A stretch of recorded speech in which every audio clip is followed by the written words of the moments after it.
So, there's certain things you can do quite out of order. You can talk to this guy over here who's behind this truck, and he'll tell you that you can't get in. Obviously, you can't have a civvy walking around in someone's meat factory. So you have to talk to Chico here, and listen to him talk about salami, which for some reason he's in love with. So yeah, brace yourself. Hi there. Hello, sir. My name is Chico Corella, and I run this shop for Mama Martino's Salami Factory. We got a wide range of salamis for your delectation. We got salami Milano, salami di Felino, salami Ungherese, salami Bresaola. Yeah, we got so much salami, we got salami coming out our ears. Little joke there. Maybe sir is looking for something, extra special. How about a 28-year-old vintage salami? Made the way Mama used to make it, huh? Thanks, but no. Spicy foods don't agree with me. You mean you don't eat salami? No. Not ever? Not really. I better get on it.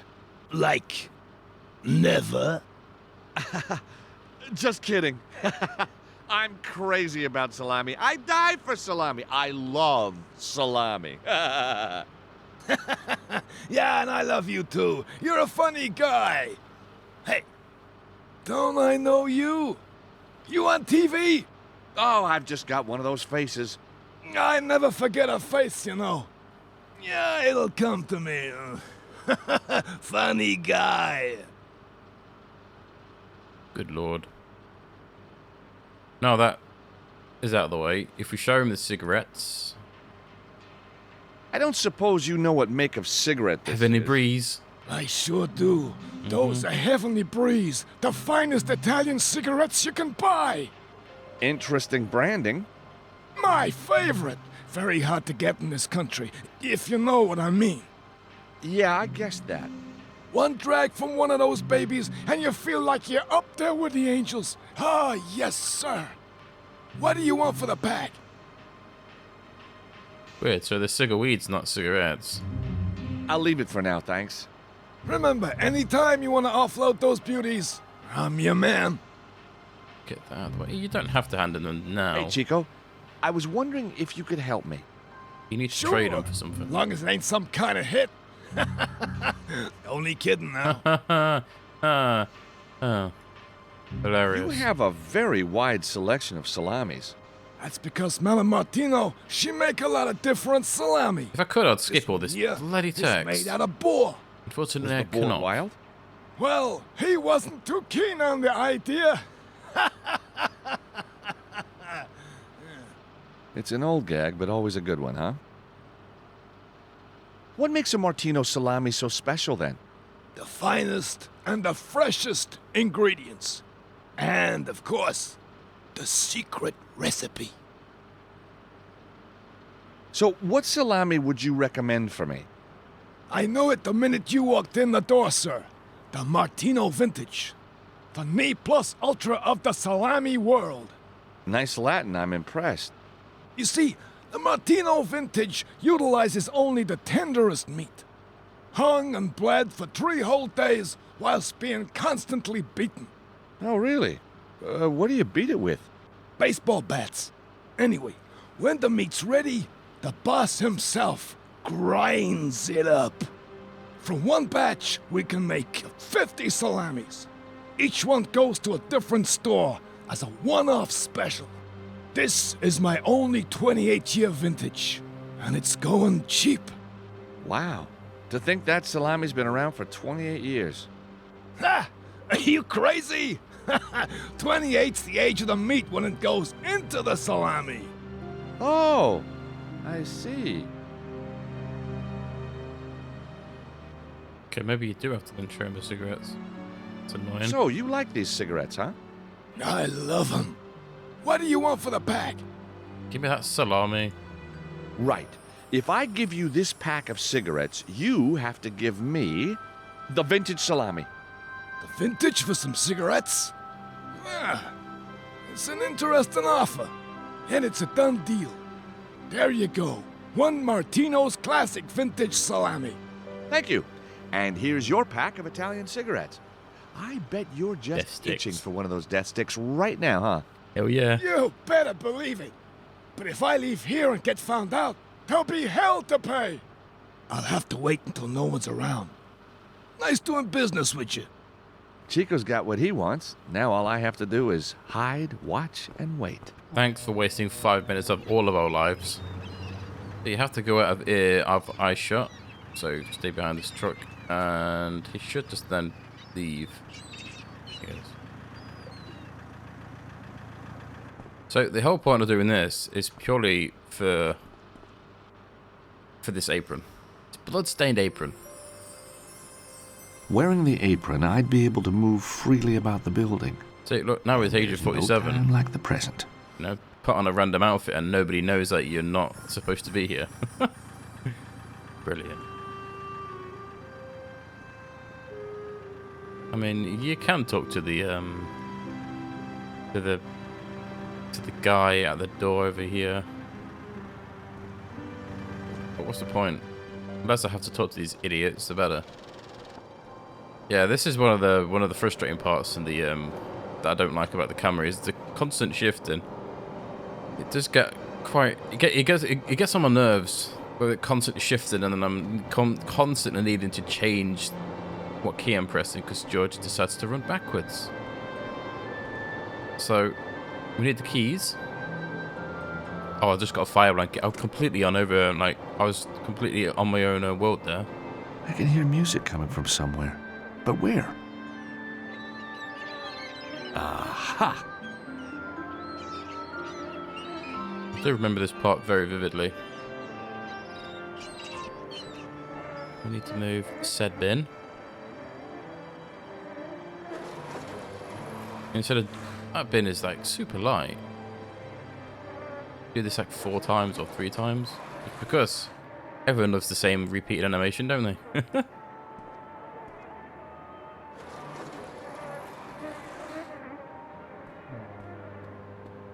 So if we then stick the keys we got inside the forklift. The safety key fits the lock on the forklift. Boop the button.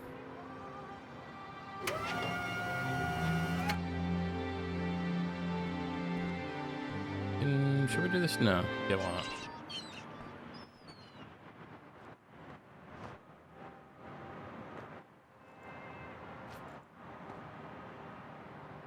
Let's look in here. Get ready for some more stellar voice acting. To tell me it was my boys that screwed up. Huh. Everybody knows my boys are the best. Ain't that right, Mr. Spalacci, sir? So I am told. That's why you hired me. Apparently. Anyways, Tony's got cold feet now. Ain't that right, fellas? That's right, Mr. Fingers, sir. I guess he's gonna be, hanging around a long time before, another job comes his way. You crack me up, Mr. Fingers. You see? Messing with my wife I can deal with. But screwing my business, why, that's personal. So, anyhow, Mr. Spalacci, sir, here we are. The manuscript safe and sound. Filed under F. F for found. Clever, huh? So much better than F for failure, don't you think? Or G for garrote, or H for hanged himself, huh? Very funny, Mr. Spalacci, sir. Yes, very funny. I've got to find a way to get those guys out of there. Okay, now we can go. I can't tell you how many times I've sat for that bloody boring ass cutscene. Too many. This game loses all its replayability when you can't skip text. I'm so impatient. Like, if I know a story for a game, I don't want to have to sit through it again. No? It's not going to change. I don't think any Broken Sword game let you skip text. I don't remember the first two doing it. So fire blanket on door, because if you don't, George burns his his little hands. And then we are using the fire blanket again to get a piece of wood. I can hardly feel the heat of the wood through the blanket. Oh, good.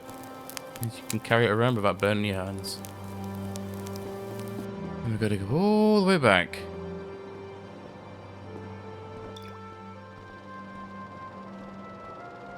I don't know why this game is not as good as the other ones.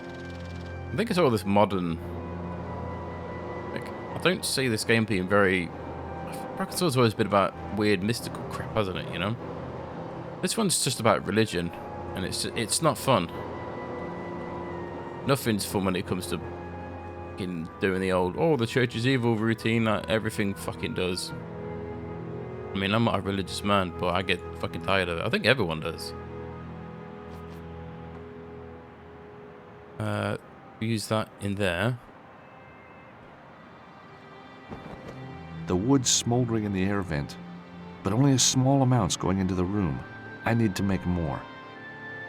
And we're going to go all the way back, because that's what this game likes to do to you. At least the next part of this game is it's not as... Yeah. So the next part is in here. So we need to take this ice to the window where we just put the wood. The thing is, when you pick this ice, it has a timer, and it will slowly start to melt. And if you get all the way to the window and it's melted, you have to come all the way back and do it all over again. So I advise you to take a save here. Just because of how frustrating the camera gets, it can lead you to like accidentally pressing the button. You don't have a lot of time, but let's just wing it. If I fail, then you just see me coming back, and you won't even see this. It's just, like I said, the constant shifting of the camera. I think it might be a good time to use my mouse actually. Getting through doors and shit with a mouse is not the easiest thing in this game.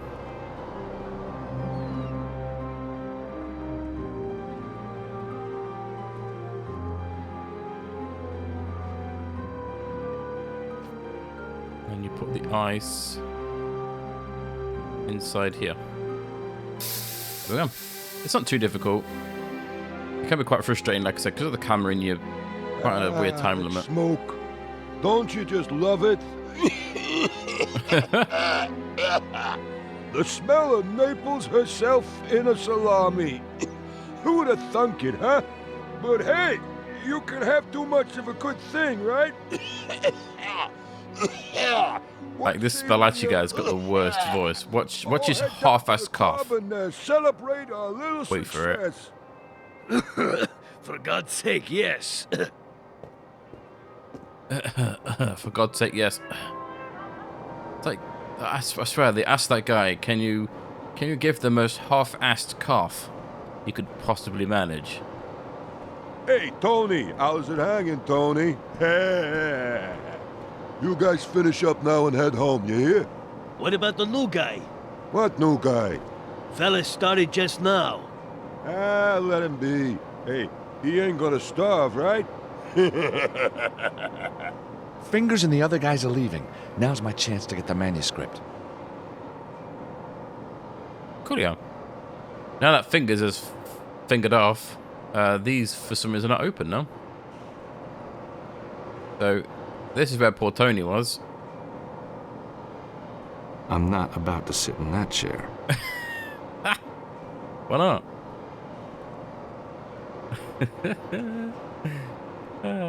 George. Down here. Absolutely nothing.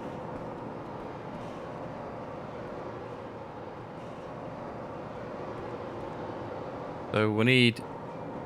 What you're supposed to do is go into the area where Fingers and 𝘨𝘮𝘮 guy came out of.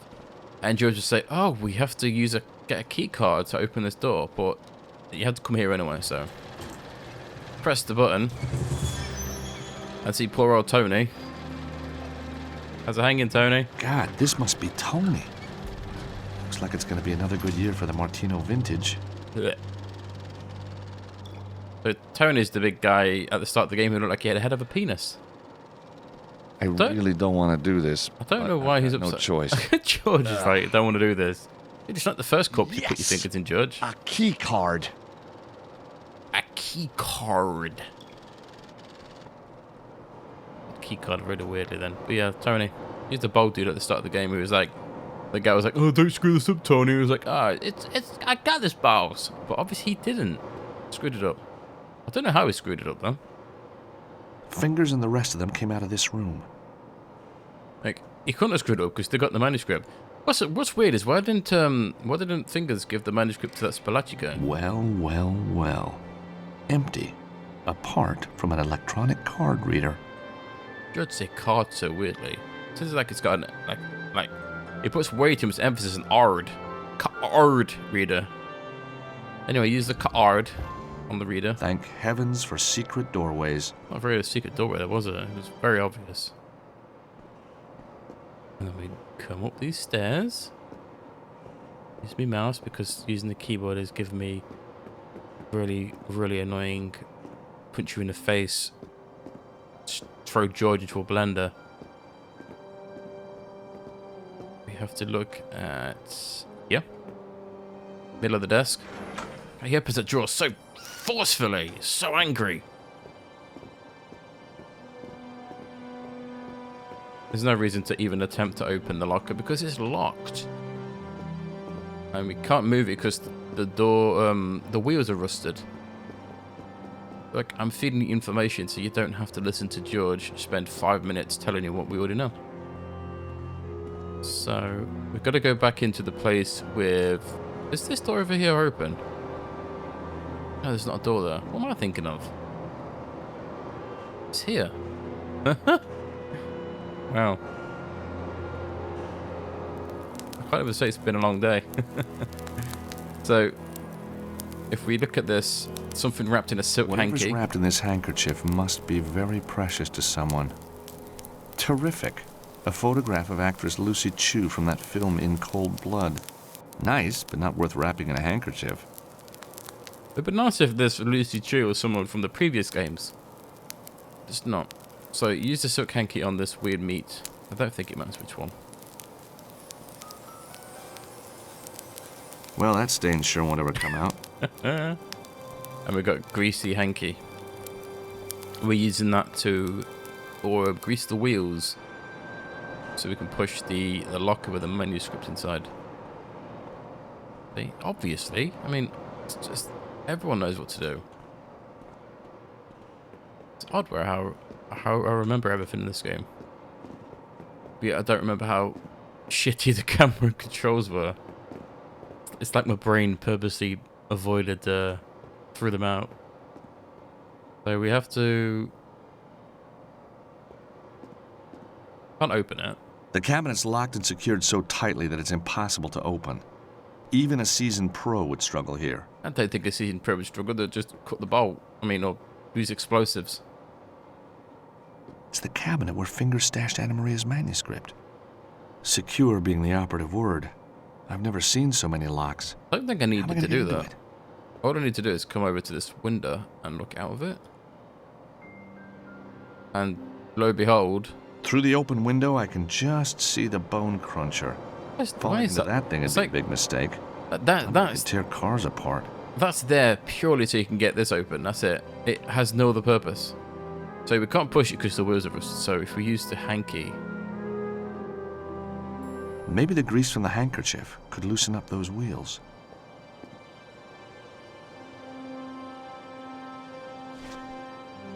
The secure cabinet's wheels are rusted and seized up.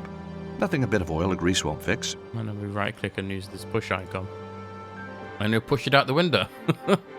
But the bone crusher is there purely just so you can open this locker. It has literally no other purpose. I guess they couldn't think of a creative way for George to open a locked locker. I mean, George didn't know fucking locksmith, is he?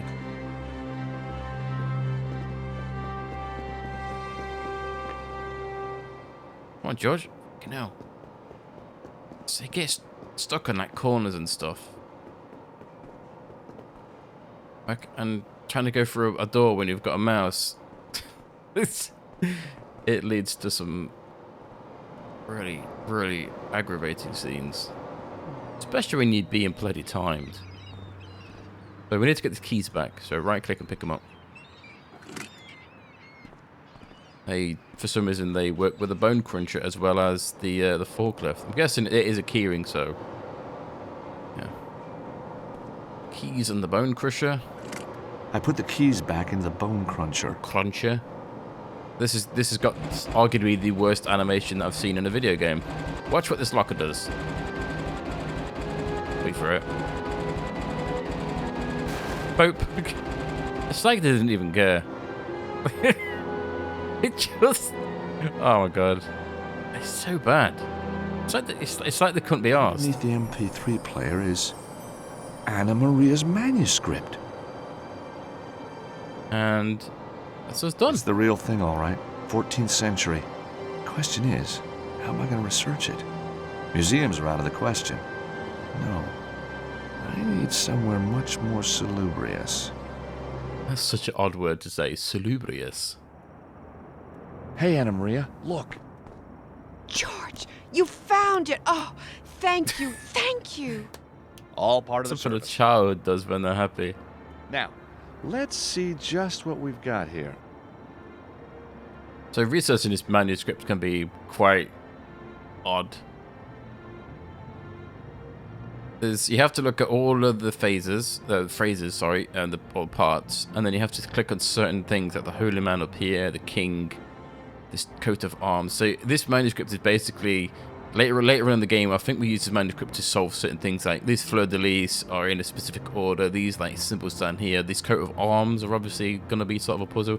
I don't remember off the top of my head, but it's kind of obvious. I've played Broken Sword before, so let's do this. It says, below the fortress of the one true patriarch awaits the angel. For he who is worthy and follows the path of the righteous. Your Latin's good. It was kind of geeky at school, but you know what? It sure paid off. So, all we need to do is work out who the true patriarch was and where his fortress is. And then find a way to get below it. But which fortress? It says, the first, find the knights who share a horse and grasp the stone to open the way. Maybe the first refers to the path that the righteous must take to reach the angel. That makes sense. So we should understand the clue once we arrive at the right place. I mean, if you played Broken Sword 1 or 2, you know that if there's a symbol of a knight with a horse with two knights in its symbol is the Templars, isn't it? That was the symbol, wasn't it? A knight, two knights on a horse. If you remember the manuscript from Broken Sword 1, it was one of the 5 images or 4 images. It The second? says, the second, address the arms upon the shields and close the circle for the knights to let you pass. And third. It says, the third, follow the master's worldly route and prove yourself worthy to lift. First, the fortress where he did fight, but was overwhelmed by Mamluk's might. Then he traveled to Longshank's fair city, and as grand preceptor he was received.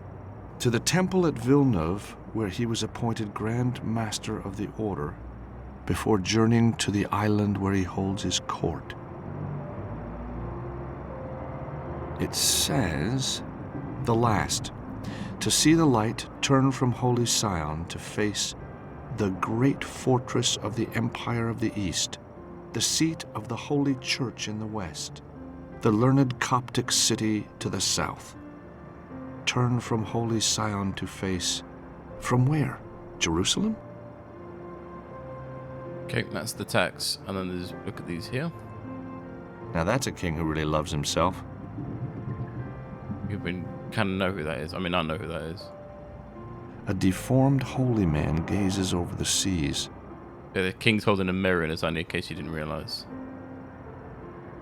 4 knights with shields. The 4th coat of arms is hidden. The fourth guy is the shy one. It likes to take its time looking at these shields for some reason. Symbols at the bottom. Cross, crescent moon, Star of David. I wonder why these symbols are here. I think we can look at this. The manuscript was made in 1307. The Templars must have known an attack was imminent and took care their treasure would be safe. Fleur de lis. Fleur de lis in some pattern. Then we need to look. This idol here is the idol of Bahamut, or Baphomet, however how you pronounce it, from the Templars. Hey, I recognize this. Especially with the three faces. It's Baphomet, the idol that the Templars were accused of worshipping. I really need to find a way to research these subjects. Basically, when you've discovered what you need to, a little icon will appear in the bottom right. A worthy and devout-looking man? City? See how the fortified city has minarets?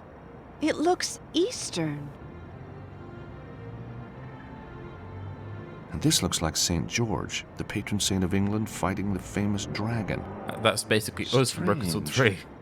The city on the right looks Eastern, but it's being defended by a Christian knight. Wasn't St. He George was English? Turkish, wasn't he? Actually, he came Yeah. from Turkey. Oh yeah. I know my knowledge.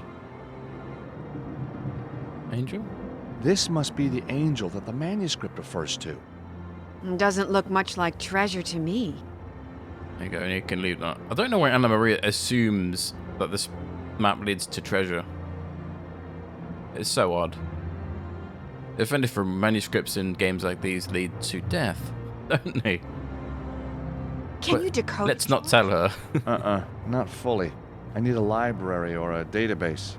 But the streets are too dangerous. Can't we get information online? Well, there is a website, André Lobineau's Society of Antiquarian Knowledge, but I was locked out. Didn't you say that Virgil had hacking skills? Yeah, but he's pretty angry right now. Then get charming.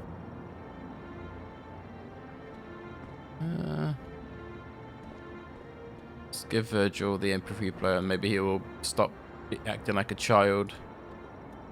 Virgil, I know nothing can replace your MP3 player, but I thought this might ease the loss.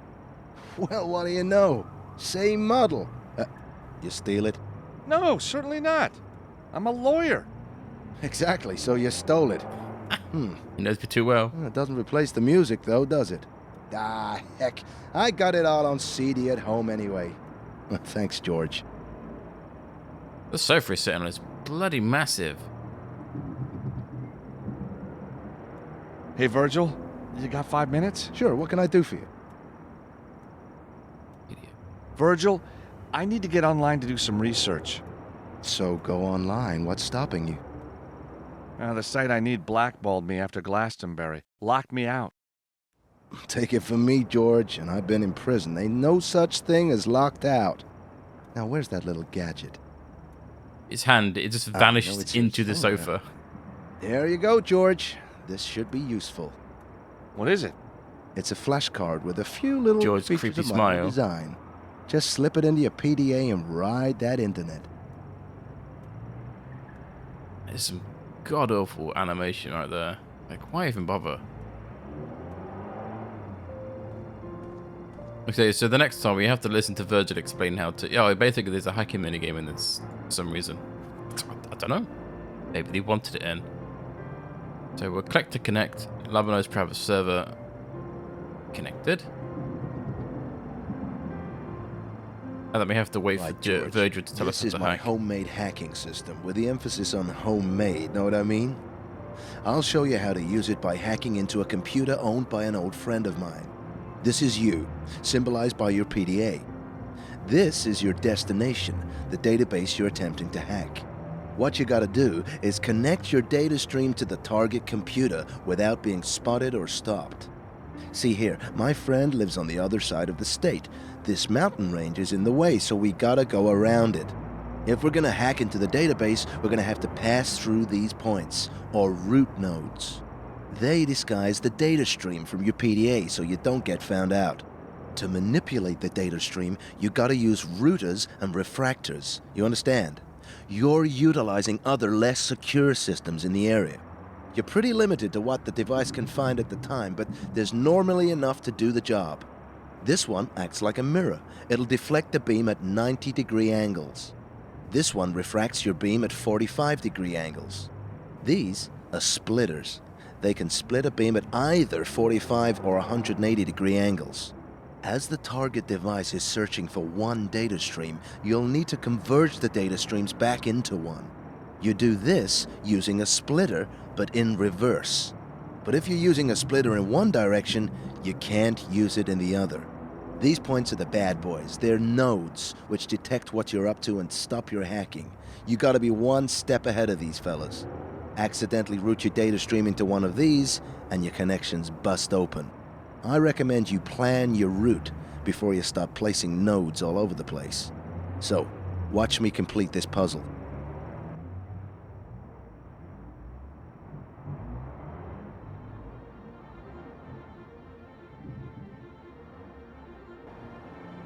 There you go. Now let's see what my friend has in his database. Oh, no! Oh boy, we didn't want to see that. He is one outrageous dude. Okay, George, your turn. I don't get that picture. Is this supposed to be pervy?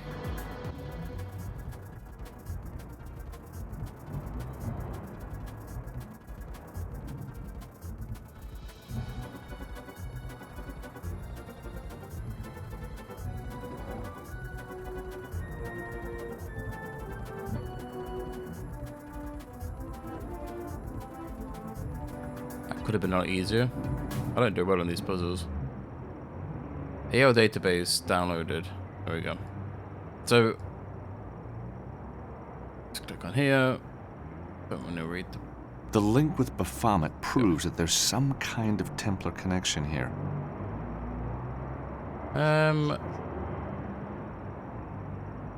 The Templars really were victims of betrayal and greed. Philippe IV. I wonder, did you pay for your sins? Not really. Even by medieval standards, Philippe IV was a ruthless, vain dictator. His puppet, Clement V, was no better. Clement V. Clement V was just a puppet of the king. Did you know popes used to be regularly attacked by mobs in those days? Can't say I'm surprised. As Napoleon Brilliant. said, history is written by the victors. I mean, You know what? I think that the There we holy go. man on the right of the manuscript could be Clement V. He was Pope of Avignon and Philip's crony. But he can't be the true patriarch referred to in the manuscript. So we just need to work out who is the true patriarch. I don't think we need to read anymore. I don't want to read all Jacques this. de Molay was cynically betrayed by Really Philippe don't. IV of France. Like, it's a lot of this is basically everything that we know about from Broken Sword 1 or 2. I wonder if that's going to be enough. That's I think all we needed to do is know that the guy, the devout dude on the right, was Clement V. Clement V. Certainly not the true patriarch. Nope. It's It Philippe. depicts Philippe IV of France. The medieval city of Paris. Who's this dude? If Clement V is not the true patriarch, and St. George, who came from Turkey, is fighting a dragon below the city of a holy man, who is the true patriarch, Yes? then the city must be Istanbul, which was known as Constantinople in medieval times. And the fortress must be a reference to the old citadel of Constantinople. George, that's amazing! Does it still exist? I don't know, but I bet someone in Istanbul would.